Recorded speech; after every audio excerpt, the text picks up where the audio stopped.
At the tail end of a turbulent decade, peace, love, and music reign supreme for one last time. Hi, I'm Rebecca Brayton, and welcome to WatchMojo.com, and today we'll be learning more about some of Woodstock's most memorable performances. Woodstock was planned as 3 days of peace and music. Day 1 of the festival was meant to be dedicated to folk music, while days 2 and 3 showcased more rock and roll. Kicking off the show on Friday afternoon was folk singer Richie Havens. His performance of Woodstock would be one of the shows for which he became most known. His original slot on the bill was 5th, but since some bands were still stuck in the Woodstock traffic, he took the stage first. He was so well received by the crowd, he continued playing until he ran out of songs. It was then he improvised a rendition of the traditional slave hymn, "Sometimes I Feel Like a Motherless Child." Sometimes I feel like a motherless child.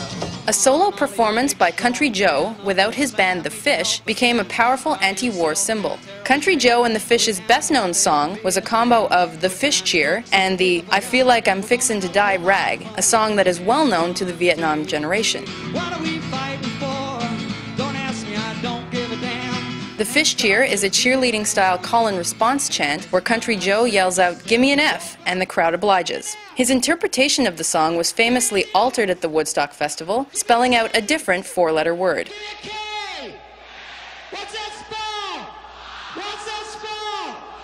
The Who's set almost didn't happen, as the band demanded to be paid before taking the stage. Yet somehow in the early morning hours of Sunday, one of the promoters was able to give them their certified check for $11,200.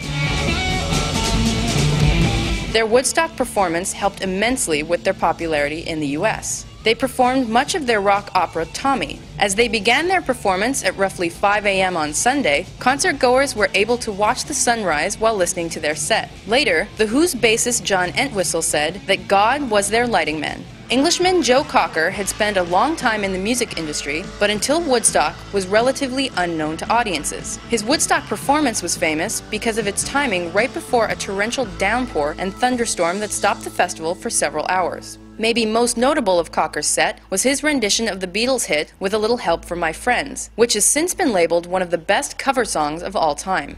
What would you do if I sang out of tune?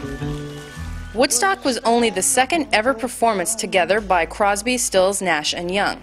This is the second time we've ever played in front of people, man. We're scared shitless.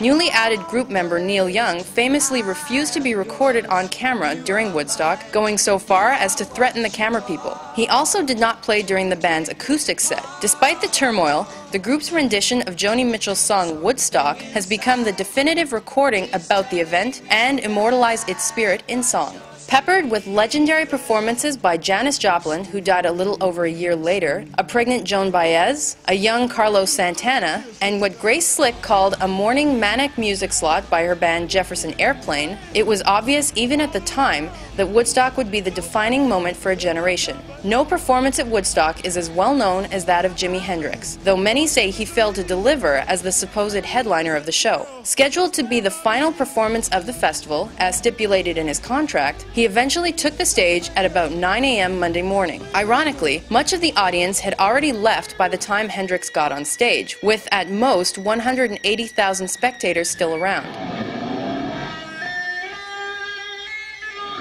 The performance was full of Hendrix's mind-blowing improvisations, along with some well-known and lesser-known songs. However, it's his solo rendition of the Star-Spangled Banner that has been inextricably linked with Woodstock, the grandeur of the festival, and in fact, the era of the 1960s itself. But more important than even the music, Woodstock was about the shared experience of a generation.